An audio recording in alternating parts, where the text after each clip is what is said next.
3ஆம் அதிகாரம். இப்படியானால் யூதனுடைய மேன்மை என்ன? விருத்த சேதனத்தினாலே பிரயோஜனம் என்ன? அது எவ்விதத்திலும் மிகுதியாயிருக்கிறது.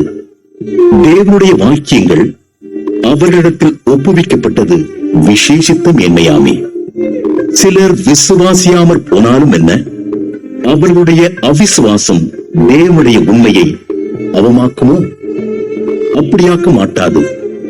நீர் உம்முடைய வசனங்களில் நீதிபரராய் விளங்கவும், உம்முடைய நியாயம் விசாரிக்கப்படும் போது வெற்றியடையவும் இப்படி ஆயிற்று என்று எழுதியிருக்கிறபடி, தேவனே சத்தியபரர் என்றும் எந்த மனுஷனும் பொய்யன் என்றும் சொல்வோமாக.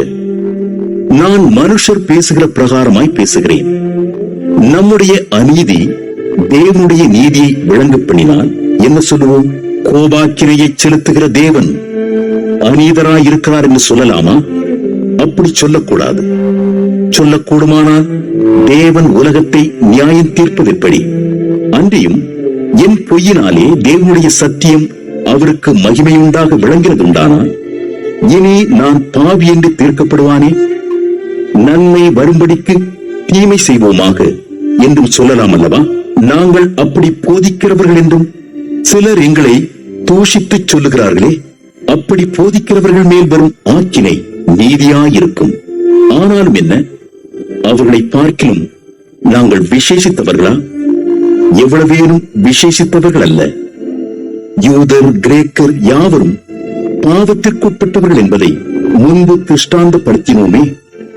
அந்தப்படியே நீதிமான் ஒருவனாகிலும் இல்லை, உணர்வுள்ளவன் இல்லை, தேவனை தேடுகிறவன் இல்லை. எல்லாரும் வழி தப்பி ஏகமாய் கெட்டுப் போனார்கள். நன்மை செய்கிறவன் இல்லை, ஒருவனாகிலும் இல்லை. அவர்கள் தொண்டை திறக்கப்பட்ட பிரேதக்குழி, தங்கள் நாவுகளால் வஞ்சனை செய்கிறார்கள். அவர்களுடைய உதடுகளின் கீழே பாம்பின் விஷம் இருக்கிறது. அவர்கள் வாய் சபிப்பினாலும் கசப்பினாலும் நிறைந்திருக்கிறது. அவர்கள் கால்கள் இரத்தம் சிந்துகிறதற்கு தீவிரிக்கிறது. நாசமும் நிர்பந்தமும் அவர்கள் வழிகளில் இருக்கிறது. சமாதான வழியை அவர்கள் அறியாதிருக்கிறார்கள். அவர்கள் கண்களுக்கு முன்பாக தெய்வ பயம் இல்லை என்று எழுதியிருக்கிறதே. மேலும் வாய்கள் யாவும் அடைக்கப்படும்படிக்கும் உலகத்தார் யாவரும் தேவனுடைய ஆக்கினை தீர்ப்புக்கு ஏதுவானவர்களாகும்படிக்கும் நியாயப்பிரமாணம் சொல்லுகிறதெல்லாம் நியாயப்பிரமாணத்துக்கு உட்பட்டிருக்கிறவர்களுக்கே சொல்லுகிறது என்று அறிந்திருக்கிறோம். இப்படி இருக்க பாவத்தை அறிகிற அறிவு நியாயப்பிரமாணத்தினால் வருகிறபடியால் எந்த மனுஷனும் நியாயப்பிரமாணத்தின் கிரியைகளினாலே தேவனுக்கு முன்பாக நீதிமானாக்கப்படுவதில்லை. இப்படி இருக்க நியாயப்பிரமாணம் இல்லாமல் தேவ நீதி வெளியாக்கப்பட்டிருக்கிறது. அதை குறித்து நியாயப்பிரமாணமும் தீர்க்க தரிசனங்களும் சாட்சியிடுகிறது. அது இயேசு கிறிஸ்துவை பற்றும் விசுவாசத்தினாலே பலிக்கும் தேவ நீதியே. விசுவாசிக்கிற எவர்களுக்குள்ளும் எவர்கள் மேலும் அது பலிக்கும், வித்தியாசமே இல்லை. எல்லாரும் பாவம் செய்து தேவ மகிமையற்றவர்களாகி இலவசமாய் அவருடைய கிருபையினாலே கிறிஸ்து இயேசுவில் உள்ள மீட்பை கொண்டு நீதிமான்களாக்கப்படுகிறார்கள்.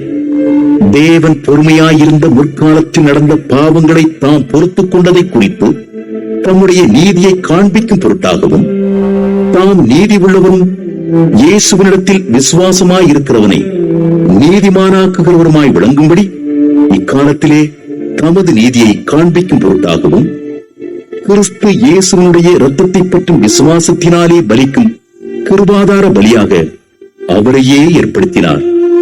இப்படி இருக்க மேன்மை பாராட்டல் எங்கே? அது நீக்கப்பட்டதே. எந்த பிரமாணத்தினாலே? கிரியா பிரமாணத்தினாலேயா? அல்ல, விசுவாச பிரமாணத்தினாலேயே. ஆதலால் மனுஷன் நியாய பிரமாணத்தின் கிரியைகள் இல்லாமல் விசுவாசத்தினாலேயே நீதிமானாக்கப்படுகிறான் என்று தீர்க்கிறோம். தேவன் யூதருக்கு மாத்திரமா தேவன்? புறஜாதிகளுக்கும் தேவன் அல்லவா? ஆம், புறஜாதிகளுக்கும் அவர் தேவன்தான். விருத்த சேதனம் உள்ளவர்களை விசுவாசத்தினாலும் விருத்த சேதனம் இல்லாதவர்களை விசுவாசத்தின் மூலமாயும் நீதிமான்களாக்குகிற தேவன் ஒருவரே. அப்படியானால் விசுவாசத்தினாலே நியாய பிரமாணத்தை அவமாக்குகிறோமா? அப்படி அல்ல, நியாய பிரமாணத்தை நிலைநிறுத்துகிறோமே.